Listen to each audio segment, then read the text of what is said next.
بسم الله الرحمن الرحیم. السلام علیکم ورحمت الله وبرکاتو. د افغان تعلیمي اکاډمۍ یوټیوب چینل ته ښه راغلاست. ګرانو زده کوونکو، په دې هیله چې روغ جوړ به یاست او تیر درسونه به مو زده کړي. راځو نن بیا د 10م صنف ټولګي د کیمیا مضمون څخه یوه نوې موضوع را شروع کوو. ویشتم درس او د کتاب شپږ څلوېښتمه صفحه ده.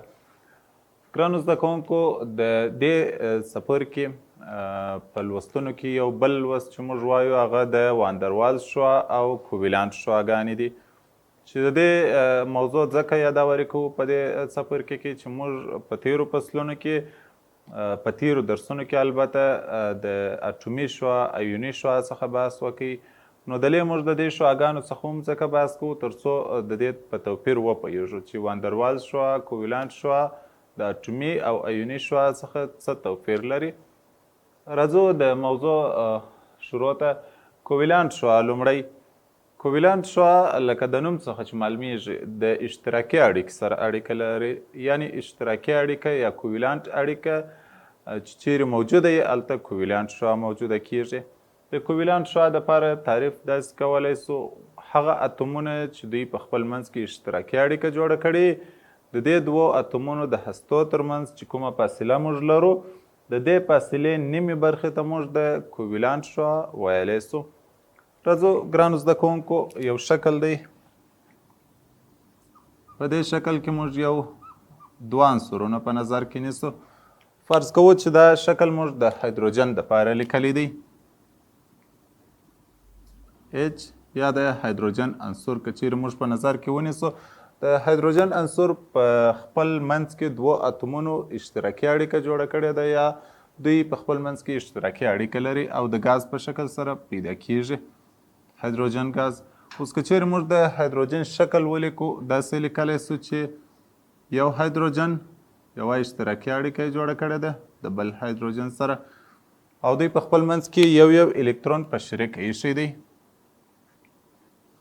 اوس که چیرې موږ دې موضوع ته راسو، په یو شکل کې وښیو. فرض کوو چې د یوه هایدروجن هسته دا ځای او دا د بل هایدروجن هسته، دوه هایدروجنونه دي. دا د هایدروجن یو اتوم لیکو او دا د هایدروجن بل اتوم. دوی په خپل منځ کې اشتراکي اړیکه جوړه کړې ده.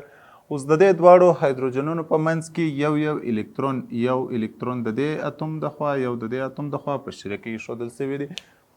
د دې دواړو اتومونو د هستو ترمنځ چې کومه فاصله ده، هغه فاصله موږ د فاصله لیکو.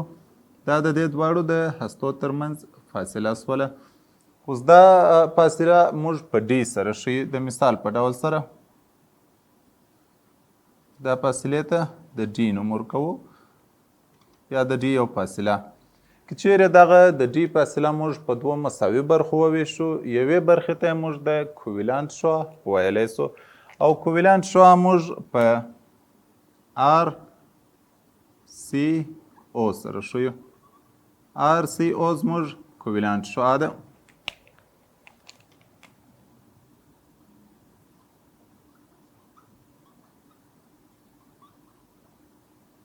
د کوویلانت شعاع اوس راځو د کوویلانت شعاع دپاره موږ فورمول لیکو.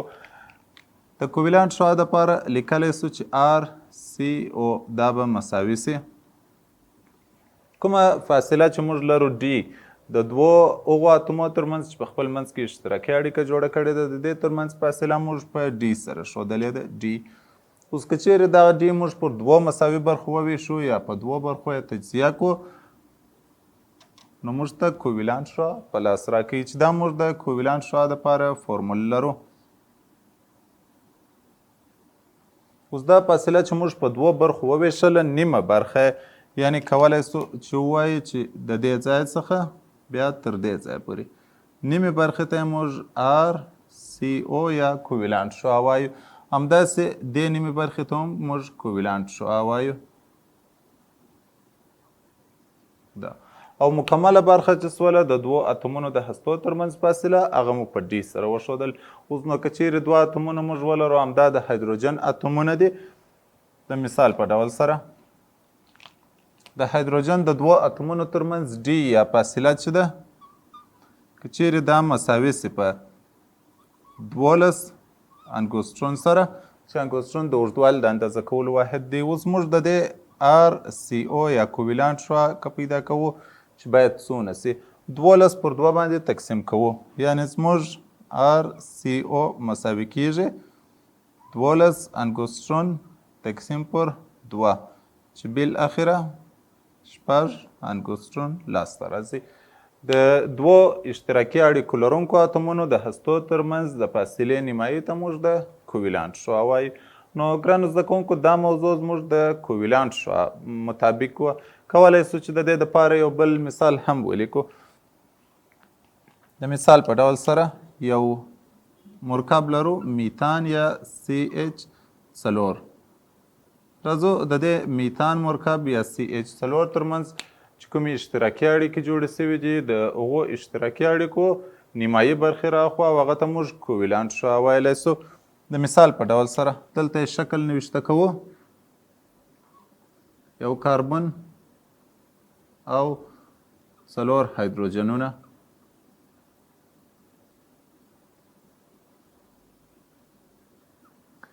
کله چې د میتان مرکب تشکیلیږي یو کاربن او 4 هایدروجن دي او دوی په خپل منځ کې الکترونونه په شریکه ایښي دي. که چیرې دا موږ د دوی الکترونونه فرض کو. اوس د اتومونو د هستو ترمنځ که چیرې موږ نیمایي برخه ولرو دې ته موږ د کویلانټ شعاع وایو. د مثال په ډول سره دا موږ د کاربن هسته او دا د دې لاندې هایدروجن هسته فرض کوو. او اوس د دې دوو ترمنځ چې کومه فاصله ده دې ته موږ ډي وایو. که چیرې دا ډي یا د دې ترمنځ چې کومه فاصله ده په دوو برخو یې وویشو دې ته موږ کویلانټ شعاع وایو چې تقریبا تر دې ځایه پورې دې فاصلې ته موږ کویلانټ شعاع وایو. نو ګرانو زده کوونکو دا مو د کویلانټ شعاع سوله.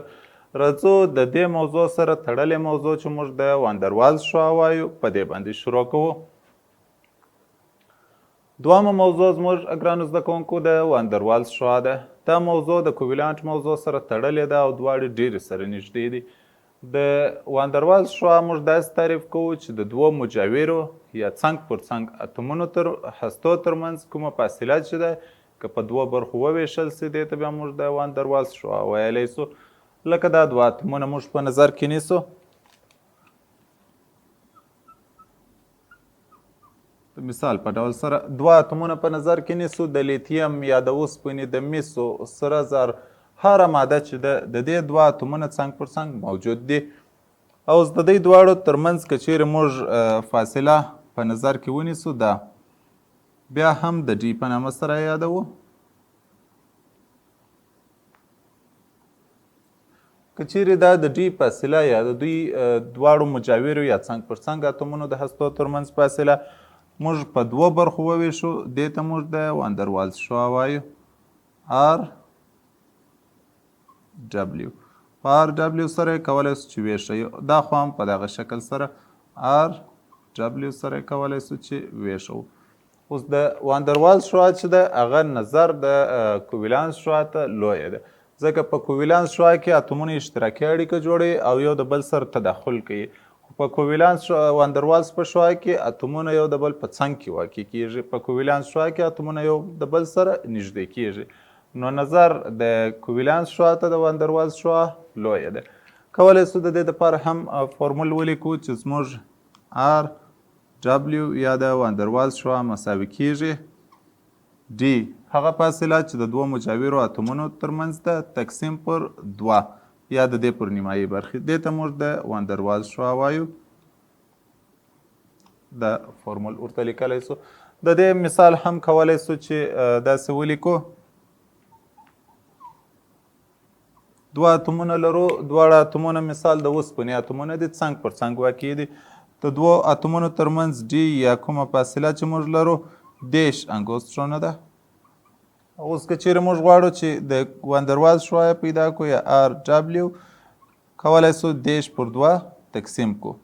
آر ډبلیو مساوي کیږي 10 انګوسترون تقسیم پر 2 چې په نتیجه کې زموږ د واندروالز شعاع به 15 انګوسترون سره سي. مهمه خبره په دې کې موږ دا کوو چې دلته د واندروالز شعاع یا آر ډبلیو او د کوولانس شوه چې RCO.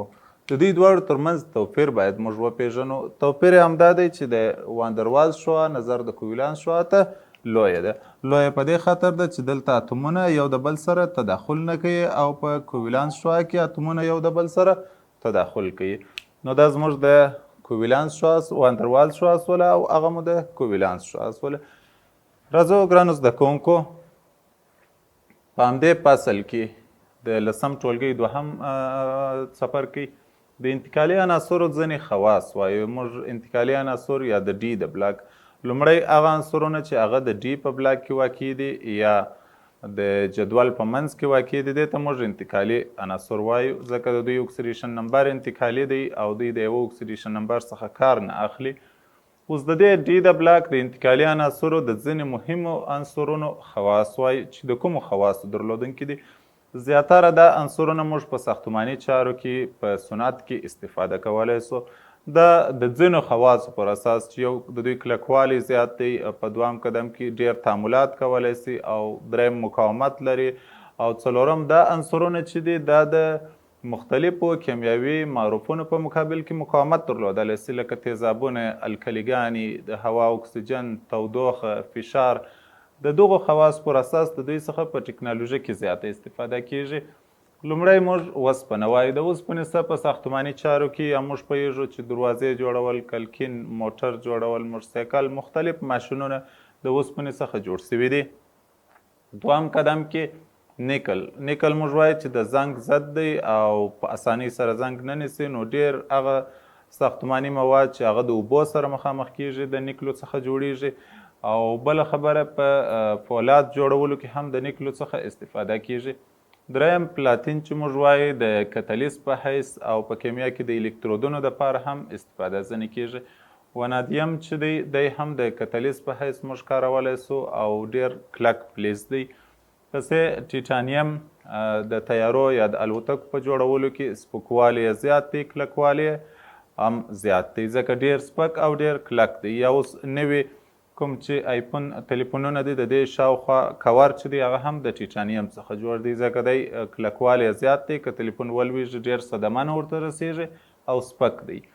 بل مس چې موږ د برېښنا لینونه وینو ټوله د مسو څخه جوړ سوي دي. ښه د برېښنا هادي دی او برق انتقالولی سي.